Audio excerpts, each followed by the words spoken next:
Alan, thank you so much for meeting with me today. I appreciate the time. I'm really excited that we get to sit down and I get to learn more about Manson products and the business that you guys service to. Yeah. Can you tell me a little bit about who you guys are, a little history, who your customers are, and basically what you guys do as a produce wholesaler? Sure, Josh.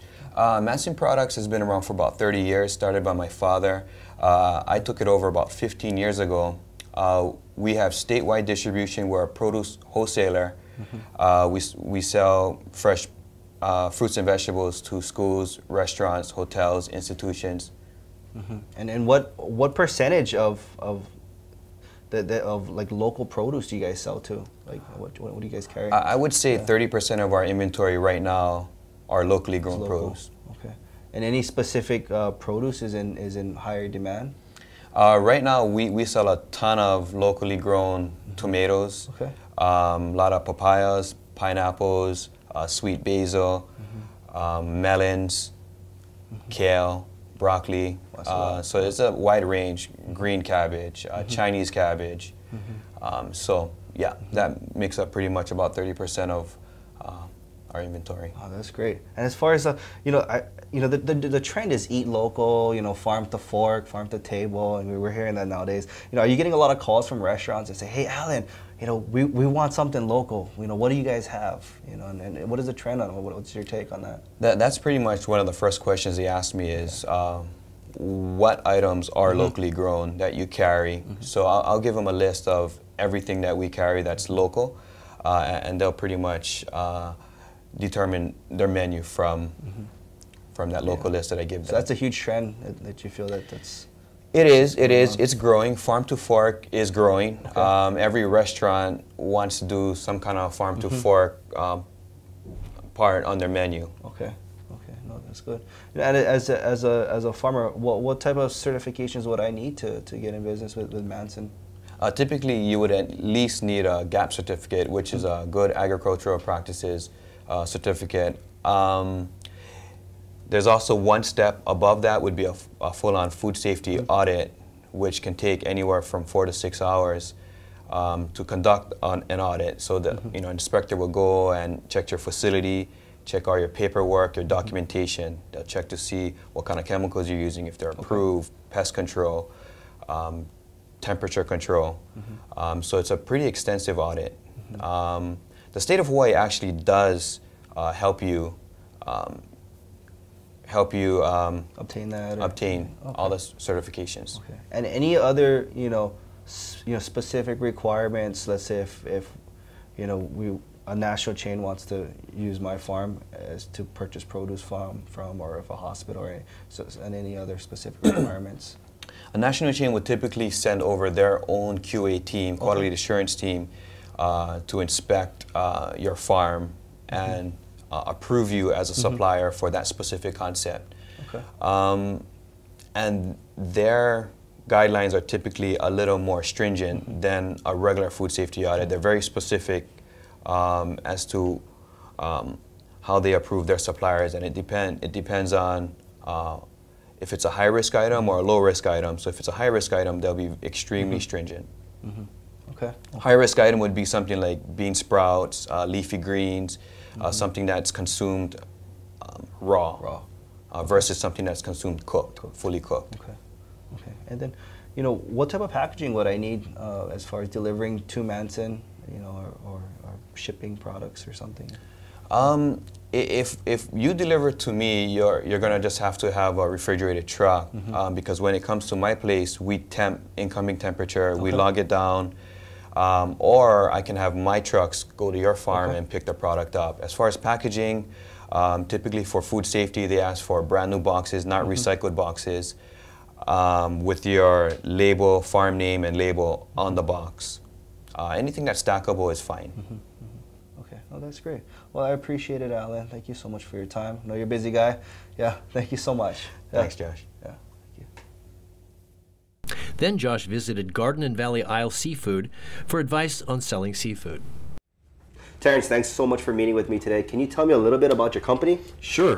Garden and Valley Isle Seafood was started over 30 years ago by Bob Fram and Dave Marabella. They basically just started out of, from the back of their truck selling fish, then, gradually throughout the years just kept on building it. And up to now, to this point, we're on all 4 islands, Kauai, Kona, and Maui, especially, and as well as Oahu.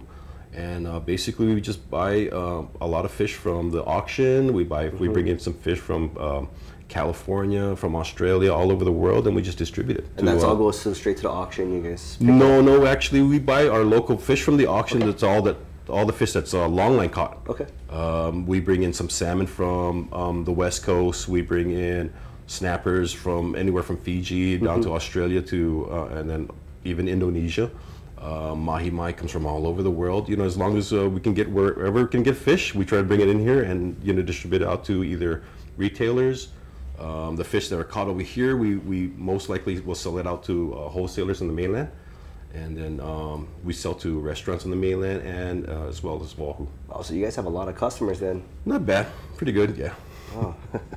And as far as for like locally farmed seafood, locally farmed aquaculture, can you comment on that as far as what's your guys' involvement and how do you guys help with that? Well, yeah, we really try to buy as much as we can that we can sell.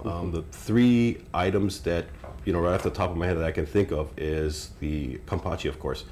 They've been around since I think maybe 2005, 2006, and they've done a really good job of marketing their product. It makes it really easy for us to sell. So we sell that. There is the Kahuku Ogo, that the Kahuku Ogo farms that also do sea asparagus. They've done a great job of marketing their product as well. Once in a while, we'll sell some abalones that's raised from the Big Island. And then finally, the biggest ones right now is the Kauai shrimp. Yep. So those are the more popular? Those are, yes. Kauai shrimp is by far gaining the most ground, especially on the mainland. Anything with the word Kauai or even Hawaii in it, and it's a shrimp. It's a whole head-on shrimp. It's just really very popular. Yeah. Oh, that's great. That's great. As far as for local distributors and local farmers, when they bring their produce here, when they bring their fish here to your company, is there a way that you advise us to package it or to deliver it? Definitely, you want to deliver it in a sanitary, either a cooler or some kind of box. Make sure there's ice in it. Ice is really important. We are a federally certified plant that requires fish that's being received to be under 40 degrees. So you cannot bring it over here without any ice and it's warm. You want to keep it covered because you don't want to expose it to the sun. Because sun-dried fish is not nice. But other than that, yeah, just make sure your containers are clean and your fish is cold and good to go. So Terrence, what's your opinion on locally farmed tilapia? I like the idea. I think it has a really good potential. It's a product that we can raise locally that's sustainable. Any other advice as a local farmer that you would give? Well, just like any other aquaculture product, you want to make sure that your sizing is uniform as much as possible. You want to make sure that your fish that you bring in, you don't bring in anywhere from a half a pound fish to a 2 pound fish and just dump it all on their laps and say, okay, you guys have to deal with this. I want X amount. Yeah, that makes sense because I mean, as a wholesaler, you're like, okay, I got so many man hours and I gotta weigh the fish and divide it. So that makes sense. Right. And our main goal, especially in seafood, because it's very, very perishable, is to get the product in and out as soon as possible. You don't want to sit on it and because you have to sort it. Salespeople will look at it and going, oh man, that's a mess. I don't even want to go through that thing. They just want to go, oh wow, that's beautiful. Look at all that fish. It's all uniform size. Get on the phone and call the chef and say, hey, I can get you. Instead of Thai snapper, how about some locally grown sunfish? Something else. Yep. Yeah. Well, that's great. Right. Yeah. Thanks, Terrence. I appreciate all this advice that you've given me. Sure, we can do some business in the future together. Awesome. Looking forward to it. Thank you. Great. Thanks. Thanks for watching this movie. It's been funded by the USDA's Agriculture Marketing Services Federal State Marketing Improvement Program and the Hawaii Department of Agriculture. The information in this movie is for the viewer's reference only. The Hawaii Department of Agriculture does not guarantee its full accuracy. A new farmer should do his own due diligence before starting a farm.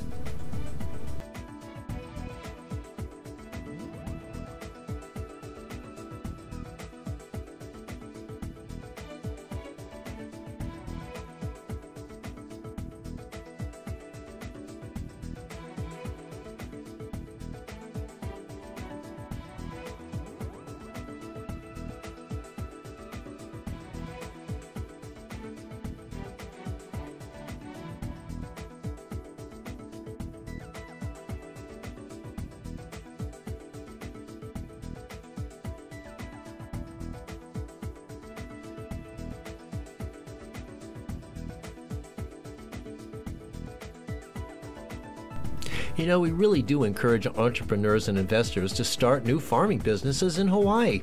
So hey, give Liz a call. The number's given on the screen. She will help you out.